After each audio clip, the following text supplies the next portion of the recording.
Hello students, welcome back to my channel. Vishal Gupta आपका teacher. कैसे हो आप सब स्टूडेंट्स? इस वीडियो में मैं आपको क्लास 12 सब्जेक्ट अकाउंटेंसी का जो सेशन है 2024-25 का, उसका सीबीएसई ने नया सैम्पल पेपर निकाला है, वो मैं आपको उसके सॉल्यूशंस कराने जा रहा हूं। बच्चों चलिए हम बात करते हैं इसके क्वेश्चन पेपर की। तो ये रहा इसका सैम्पल पेपर मेरे सामने।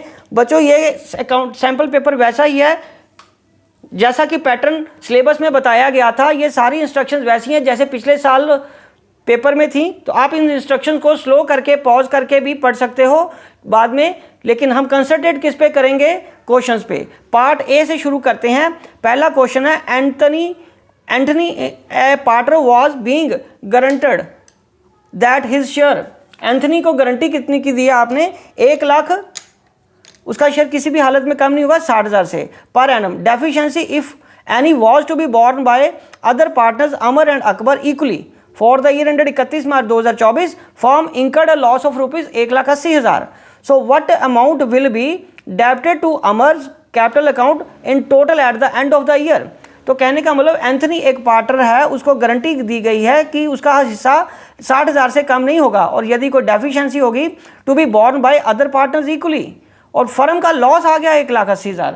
तो बच्चों अगर फर्म के लॉस की बात करें तो ये देखो, लॉस ऑफ एंथनी कितना आएगा? 1,80,000 का 1/3, क्योंकि प्रॉफिट शेयरिंग रेशियो गिवन नहीं है। तो 1,80,000 ईच भी देखा जाए तो ये तीनों पार्टनर्स को मिलेगा 60,000। ये उनके कैपिटल अकाउंट को डेबिट करना है हमें, तीनों की भी अगर बात करें तो। ठीक है स्टूडेंट्स, तो अब क्या आएगा उसके बाद? But he has to get 60,000 as profit, इसलिए so now firm will compensate him. उसको कितना मिलेगा? 60,000 लॉस कवर करने के लिए, और 60,000 किसके लिए मिलेगा? गारंटेड अमाउंट के लिए। ठीक है बच्चों, 60,000 किसके लिए मिलेगा? गारंटेड अमाउंट को कवर करने के लिए। और इसलिए अब ये गारंटेड अमाउंट टोटल उसका जो हो गया वो कितना हो गया? 1,20,000, जो दोनों बियर करेंगे किस में बेटा? 60-60 में। ठीक है बच्चों, ये उसको लॉस कवर करेंगे ये। तो इसको तो कितना डेबिट हो गया? अमर को भी 60 डेबिट होगा और अकबर को भी 60 डेबिट होगा, लेकिन हमें निकालना किसको बोला उसने? अमर का। तो अमर का डेफिशिएंसी का अमाउंट तो 60,000 है, बट उसका अपना लॉस का हिस्सा भी तो 60,000 है ना। तो इसलिए टोटल उसको कितना डेबिट हो जाएगा? 1,20,000। ठीक है बच्चों, चलिए तो option B is the correct answer here. Option B सही आंसर है। चलो अब हम आगे बढ़ते हैं क्वेश्चन नंबर 2 की तरफ। सो इसमें असर्शन में गिवन है, partners current accounts are opened when their capitals are fluctuating.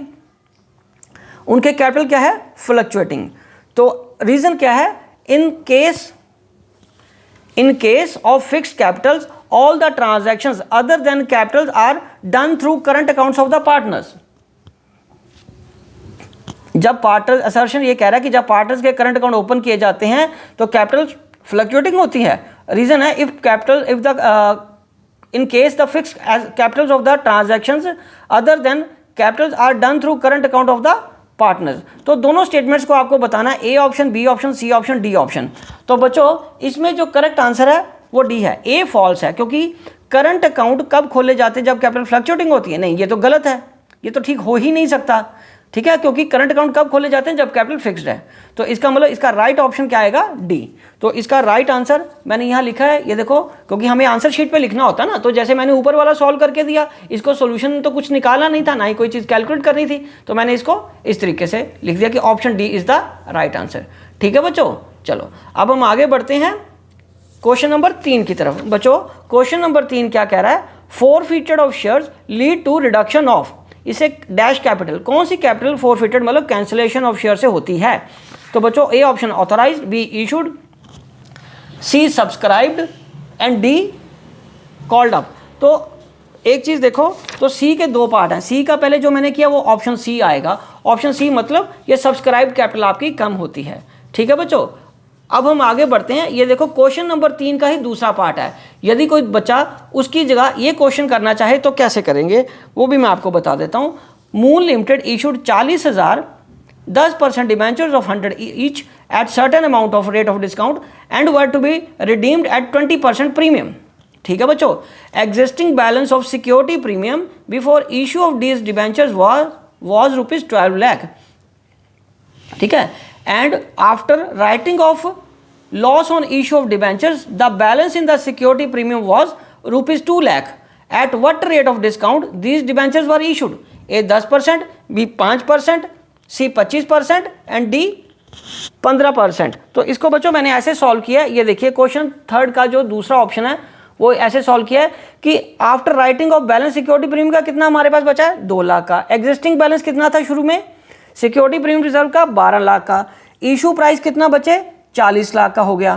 Premium और रिडम्पशन कितना आएगा 20% के हिसाब से? 8 लाख। ये चीज़ें तो मैंने कैलकुलेट कर ली, अब अमाउंट निकालना है। देखो एग्जिस्टिंग बैलेंस हमारे पास कितना था बच्चों? 12 लाख का। क्लोजिंग बैलेंस कितना पड़ा हुआ है? 2 लाख। तो इसका मतलब ये अमाउंट यूटिलाइज हुआ ना, ये यूटिलाइज हो चुका है राइटिंग ऑफ के लिए। तो अमाउंट कितना यूज़ किया हमने प्रीमियम और रिडम्पशन के लिए? 8 लाख। तो ये जो 2 लाख बचा, ये वाला अमाउंट ही तो हमने किसके लिए यूज़ किया? राइटिंग ऑफ डिस्काउंट के लिए। तो उसके बाद परसेंटेज ऑफ डिस्काउंट क्या आएगा? 2 लाख अपॉन 40 लाख इंटू 100 करके 5%। तो option B is the correct answer. तो बच्चों ये जो क्वेश्चन है इसमें हमारा ऑप्शन क्या है? ऑप्शन बी 5% हमारा रेट ऑफ इंटरेस्ट आएगा। ठीक है जी, चलिए अब हम आगे बढ़ते हैं बच्चों। आगे क्या है? Question number 4। क्वेश्चन नंबर 4 क्या कह रहा है? Eight the time of admission of new partner, eight the time of admission of new partner. अब हम क्या करेंगे?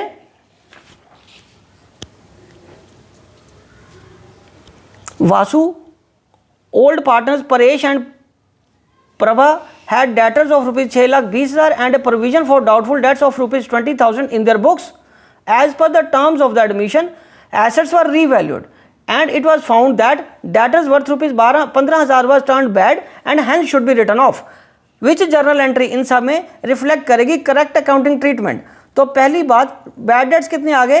15,000, वो तो डेटर में चले जाएंगे।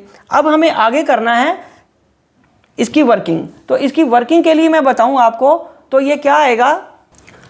क्योंकि आपके पास प्रोविजन कितना पड़ा हुआ है बच्चों? प्रोविजन ऑलरेडी 20,000 का पड़ा हुआ है ना, तो 20,000 में ये 15,000 तो एडजस्ट हो जाएगा। तो provision for doubtful debts to bad debt करके ए आपका ऑप्शन आ जाएगा और कोई भी एंट्री इसको सूट नहीं करेगी। तो यही एंट्री आपको ठीक करके बतानी है। तो ये मैं आपको बता देता हूं कि आपने आंसर लिखना कैसे है।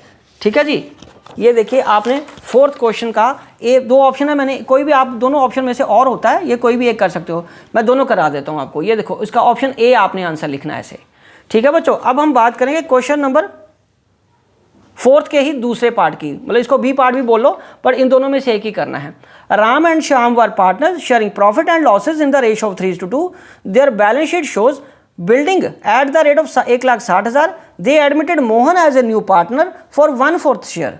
In additional information, it is given that building is undervalued by 20%.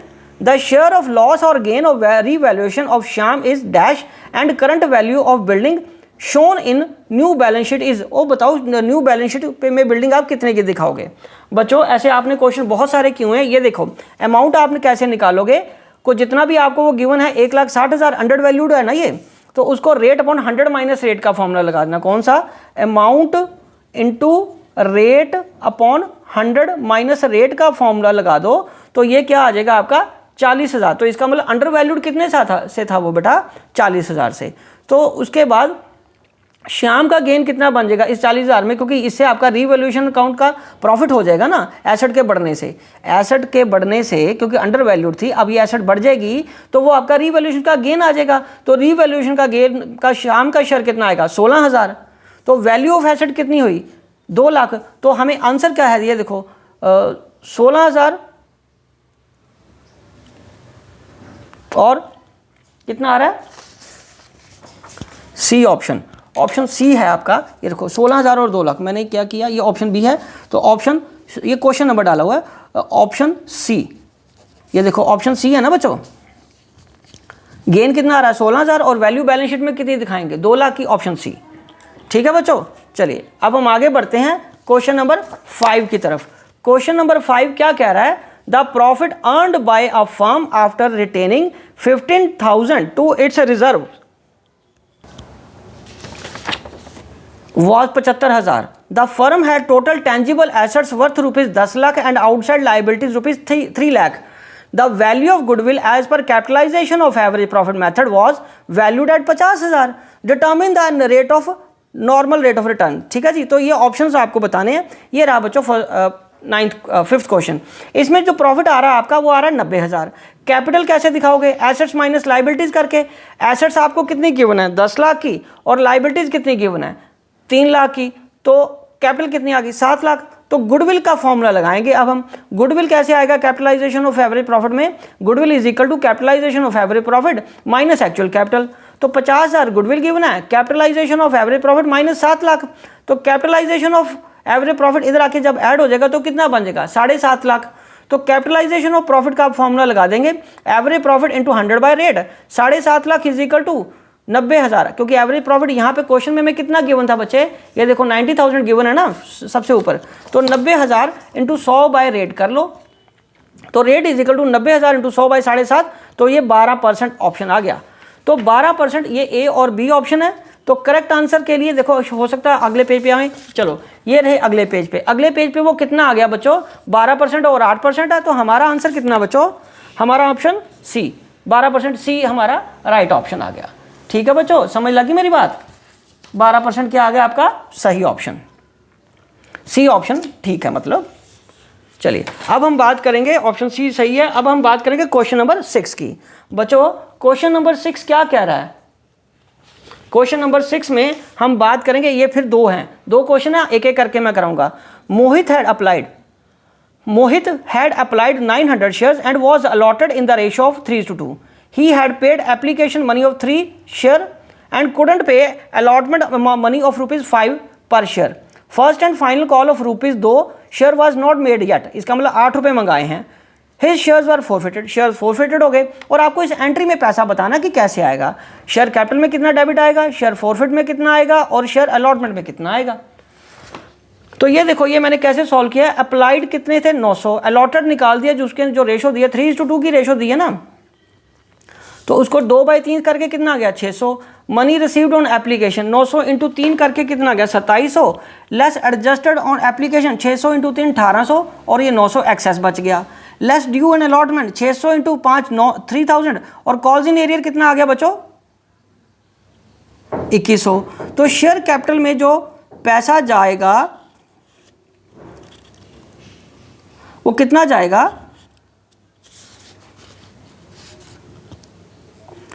ये देखो शेयर अलॉटमेंट पे आपका ये पैसा कितना जा रहा है? 2100 रुपये ही कॉल्स इन एरियर है ना बेटा। ये देखो calls in arrear on allotment, ठीक है जी, यही है ना आपका। ओके, तो इसका मतलब क्या आया? ये 2100 तो यही है, और तो मुझे कोई ऑप्शन नज़र भी नहीं आ रहा। 2100 कहीं और अलॉटमेंट का कोई पैसा नज़र आ रहा आपको? नहीं आ रहा ना, तो फिर ये ऑप्शन है हमारे पास 2100। अब दूसरा अगर चेक करना हो कि इधर शेयर कैपिटल को कितना पैसा है, इसके साथ क्रॉस चेक कर लेते हैं और किस किस में आ रहा है। ये देखो, क्योंकि 8 रुपये आपके थे, शेयर कैपिटल के कितने थे बेटा? 3 और 5 मिला के कितने पैसे बने? एप्लीकेशन के 3 थे, अलॉटमेंट के कितने? 5, टोटल 8। 600 रुपये के हिसाब से कितने बनने चाहिए कैपिटल में? 48। तो इसका मतलब ये भी चेक सेटिस्फाई हो रहा है। तो इसका मतलब हमारा जो ऑप्शन है, इसका ऑप्शन बी सही आंसर है। ठीक है बच्चों, ऑप्शन बी हमारा सही आंसर है। ठीक है स्टूडेंट्स, चलिए आगे। चलो अब हम बात करते हैं क्वेश्चन नंबर 6 के बी पार्ट की। So a company forfeited 6,000 shares of ₹10 each on which only application money of ₹3 has been paid, जिसमें सिर्फ 3 रुपये की एप्लीकेशन ही पे किया है। एंड 4,000 ऑफ दीज शेयर्स वर री इशूड, और उसमें 4,000 शेयर क्या किए हैं आपने? री इशू किए हैं 12 रुपये as fully paid. Capital reserve में कितना पैसा जाएगा? तो हमारे पास अमाउंट ऑफ फॉरफिटेड शेयर कितना पड़ा है? 6,000 इंटू 3 करके, क्योंकि शेयर्स कितने फॉरफिट किए हैं? 3, और एप्लीकेशन कितनी आई है? 3 रुपये की, तो 18,000 ये आया। अब बैंक में मैंने यहाँ एंट्री री इशू की करके देखी तो कितनी आई? 4,000 शेयर्स के हिसाब से 48,000, 40,000 कैपिटल का, और एसपीआर में कितना गया? 8,000 सिक्योरिटी प्रीमियम रिजर्व में। अब मेरे को निकालना था कि शेयर फॉरफिटेड में कैपिटल रिजर्व का कितना पैसा जाएगा। और ये जब हम सारे शेयर्स री इशू नहीं करते तब आपको पता है ये फॉर्मूला लगता है कैपिटल रिजर्व कैलकुलेट करने के लिए।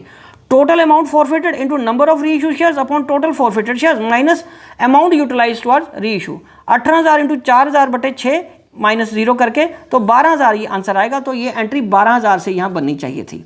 ठीक है जी, तो इसका मतलब option B is the correct answer. ठीक है बच्चों, करेक्ट आंसर कितना आ गया? बी 12,000। ठीक है जी, ये बी 12,000। चलिए बच्चों, अब हम बात करते हैं क्वेश्चन नंबर 7 की। तो 7 की बात करें तो इसमें बड़ा ध्यान से देखना पड़ेगा, क्योंकि मैं आंसर देख पा रहा हूँ ये क्या आंसर है। आंसर में तो सिर्फ डेट्स गिवन है, इसलिए हमें डेट्स को समझना पड़ेगा।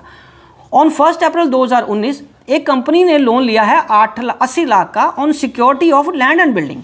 This loan was further secured on issue of ₹40,000, 12% debentures of ₹100 each as collateral security. On 31 March 2024 the company defaulted on repayment, company ने पैसे नहीं दिए, डिफॉल्ट किया of the principal amount of this loan. Consequently on 1 April 2024 the land and building were taken over and sold on by the bank. 70 lakh पे उसकी land and building बेच दी and balance के लिए डिबेंचर वर सोल्ड, और debenture sold कर दिए उन्होंने market में on 1 May 2024। From which date would the interest on debentures become payable by the company. बच्चों, क्योंकि ये जो डिबेंचर्स इशू हुए थे कलेक्टरल सिक्योरिटी के फॉर्म में ही हुए थे, तो इसलिए जिस दिन ये कलेक्टरल सिक्योरिटी के रूप में ये डिबेंचर्स उन्होंने बैंक को इशू करे होंगे उसकी कोई एंट्री नहीं आएगी।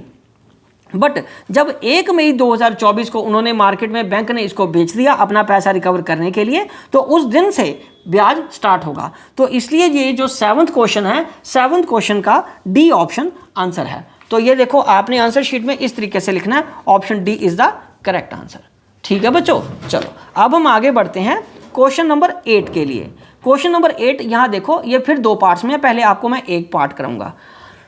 Rama, a partner took over machinery of ₹50,000 in full settlement of her loan of ₹60,000. Machinery was already transfer to realisation account, ये हो चुकी है। मतलब मशीनरी की वैल्यू कितनी है बेटा, 50,000 की, और सेटलमेंट किससे हुई है, 60,000 के लोन के साथ। तो रियलाइजेशन अकाउंट में पैसा कैसे इफेक्ट करेगा इसको, ये बताना आपको। तो इसका बच्चों जो ऑप्शन आएगा वो 8 का ए आएगा, बिकॉज रियलाइजेशन अकाउंट क्रेडिट किससे होगा, 60,000 से। ओके बच्चों, रियलाइजेशन अकाउंट क्रेडिट किससे होगा, 60,000 से। ये 8th क्वेश्चन का आंसर है ए। ठीक है जी, तो ऑप्शन ए राइट जी। ऑलरेडी ट्रांसफर किया जा चुका है, तो वो अकाउंट कितने से सेटल होगा, लोन कितने से सेटल करेंगे उसका रियलाइजेशन में, 60,000 से। ओके बच्चों, इसकी एंट्री कैसे बनेगी, रामा का ये बना के देखते हैं। ये देखो रामा का लोन अकाउंट, रामा पार्टनर है ना, पार्टनर का लोन अकाउंट हुआ ये, तो मशीनरी लेके गया वो 50,000 की इन फुल सेटलमेंट ऑफ लोन। तो ये इसका कितना आया, बाय बैलेंस ब्रॉट डाउन करके लोन कितना आया, 60,000 का।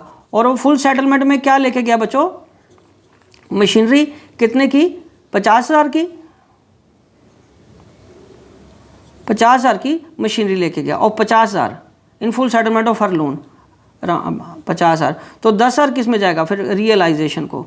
Realisation will be corrected by 10,000। तो इसका जो ऑप्शन आएगा, realisation account will be corrected by ₹10,000। तो option B is the right answer, option B. ठीक है बच्चों, 8th क्वेश्चन का जो ए आंसर है वो बी है। ठीक है जी, 10,000 से क्रेडिट होगा, क्योंकि 60,000 का लोन था, 50 से वो सेटल हुआ है, मशीनरी ले गया, और 10 का ये, तो ये दोनों जाएंगे तो हमारे रियलाइजेशन में ही ना। ठीक है, तो ऑप्शन ए 60,000 ही आएगा, ऑप्शन ए। टोटल अमाउंट तो 60,000 ही जाएगा, ऑप्शन ए करेक्ट आंसर है। ठीक है बच्चों, चलो अब हम आगे बढ़ते हैं 8th के सी की तरफ और 8th के बी पॉइंट की तरफ। दादा, UV and Veeru were partners sharing profit and losses in the ratio of 3:1। Their books showed workman compensation reserve of ₹1,00,000। Workman claim amounted ₹60,000। इसको मैं ऐसे करके दोबारा पढ़ देता हूँ, क्योंकि दूसरी शीट आपको नज़र आ रही है, इसलिए आपको नज़र प्रॉब्लम हो रही होगी। तो दादा, यूवी, वीरू पार्टनर्स हैं, उनकी प्रॉफिट शेयरिंग रेशियो 3:1। और जो उनका बच्चों books showed workman compensation reserve कितना, 1,00,000 का। Workman claim amounted ₹60,000। How it will affect the books of account eight the time of dissolution of firm. तो इसमें आपको बताना है कि बुक्स कैसे इफेक्ट होंगी, क्योंकि आपके पास रिजर्व कितना, 1,00,000 का, और वर्कमैन क्लेम कितना है, 60,000। ठीक है जी, तो 8th क्वेश्चन का जो बी पार्ट है उसका ऑप्शन है सी, क्योंकि ये सी ऑप्शन, ये देखो 60,000 will be credited to realisation account, क्योंकि 60,000 का ही क्लेम आया, 60,000 ट्रांसफर करोगे एंड वो पे भी किया जाएगा, और 40,000 जो बाकी बचा वो किस में दिखाओगे आप, हाँ जी बच्चों, वो आप दिखाओगे डिस्ट्रीब्यूटेड अमंग पार्टनर्स में। तो इसके बी ऑप्शन का जो पार्ट है वो सी है। ठीक है बच्चों, ये आपका 8th क्वेश्चन भी हो गया। अब हम बात करेंगे 9th क्वेश्चन की। सी ऑप्शन इसका आ गया। 8th का जो बी ऑप्शन था उसका आंसर क्या है? C option.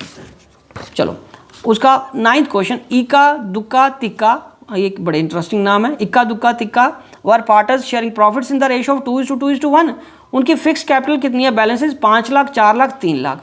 For the year ended 31 March 2024 profit of ₹84,000 were distributed without providing interest on capital. तो ये 84,000 रुपया प्रॉफिट जो बांट दिया उनको बिना इंटरेस्ट ऑन दिए बांटे, डिस्ट्रीब्यूट किए ही बिना बांट दिया प्रॉफिट। तो पार्टनरशिप डीड में ये 10% ही लिखा हुआ था। While passing the adjustment entry which of the following is correct. मतलब ये 3 पार्टनर हैं, उनकी फिक्स कैपिटल है 5 lakh, 4 lakh, 3 lakh. For the year ended 31 March 2024 profit कितना? 84,000 were distributed without providing interest, बिना इंटरेस्ट के प्रॉफिट बांट दिया 84,000। अब ये इंटरेस्टिंग केस आएगा। ये देखो इक्का दुक्का तिक्का टोटल है इंटरेस्ट ऑन कैपिटल 50,000, 40,000 और 30,000 है। 1,20,000 बन गया, बट अवेलेबल प्रॉफिट कितना हमारे पास? 84,000। अवेलेबल प्रॉफिट कितना है? सिर्फ 84,000। सो इनकी अब न्यू रेशो निकलेगी 50, 40, 30 की न्यू रेशो निकलेगी 5:4:3 एंड टिक्का विल गेट 84,000 का 3/12, क्योंकि यही अवेलेबल प्रॉफिट जिनको बटेगा ना अब, तो उसमें कितना आना चाहिए इसका? 21,000। ठीक है, और ऑलरेडी प्रॉफिट इसको कितना जा चुका है? 84,000 का 1/5, क्योंकि उसका हिस्सा, एक्चुअल हिस्सा तो उसका 1/5 ही था ना। यहाँ पे देखो 1/5 था, तो इसका मतलब उसको 16,800 उससे वापस ले लेना हमने, डेबिट कर देना उसको। ये डेबिट करके नेट इफेक्ट में ये क्रेडिट आ जाएगा उसका 4,200। ठीक है जी, तो ये आंसर क्या आ गया आपका? 9th क्वेश्चन का आंसर क्या आया? B, Tikka will be credited with 4,200। तो ऑप्शन यहाँ पे हम लिख लेंगे, ऑप्शन कौन सा हमारा पे आ रहा है यहाँ पे? Option B is the correct answer. ठीक है बच्चों, ऑप्शन बी करेक्ट आंसर है। चलो अब हम बढ़ते हैं क्वेश्चन नंबर 10 की तरफ। At the time of dissolution machinery appears at ₹10 lakh and accumulated depreciation उस पर 6 लाख लगी हुई है। In the balance sheet of the firm the machine is taken over by the creditors at 5,40,000 at 5% below the net value. Creditor 5,40,000 का था। The balance amount of the creditors were be paid through bank. By what amount should the account bank account be credited for the transaction. मतलब bank account credit कब होगा? जब हम cash में payment करेंगे। तो चलो ये इंटरेस्टिंग क्वेश्चन करके देखते हैं। So the net value of asset कितनी आ गई बच्चों? 10 लाख में 6 लाख माइनस करने के बाद उसकी नेट वैल्यू कितनी है? 4 लाख की। और वो टेकन बाय क्रेडिटर 5% लेस पे, इसके डिस्काउंट पे लेके गया, वो 4 लाख में से 20,000 माइनस करके कितना आ गया? 3,80,000। So amount paid through bank, amount paid through bank कितना आया? 5,40,000 माइनस 3,80,000, तो कितना आ गया? 1,60,000। कितना आ गया बच्चों? 1,60,000 उसको, इसका मतलब बाकी पे करना है ना फिर, क्योंकि क्रेडिटर्स का टोटल क्रेडिटर्स का अमाउंट तो ड्यू इतना ही है, इतने की वो मशीनरी ले गया, तो बाकी बैलेंस उसको बैंक के थ्रू या चेक के थ्रू उसको पेमेंट करनी है। ठीक है बच्चों, तो ये 10 क्वेश्चन मैंने अभी कराए हैं, आप इन्हीं को एक बार दोबारा करके देखिए। ठीक है जी, बाकी क्वेश्चन मैं आपको नेक्स्ट वीडियो में कराऊंगा। Wishing you good luck.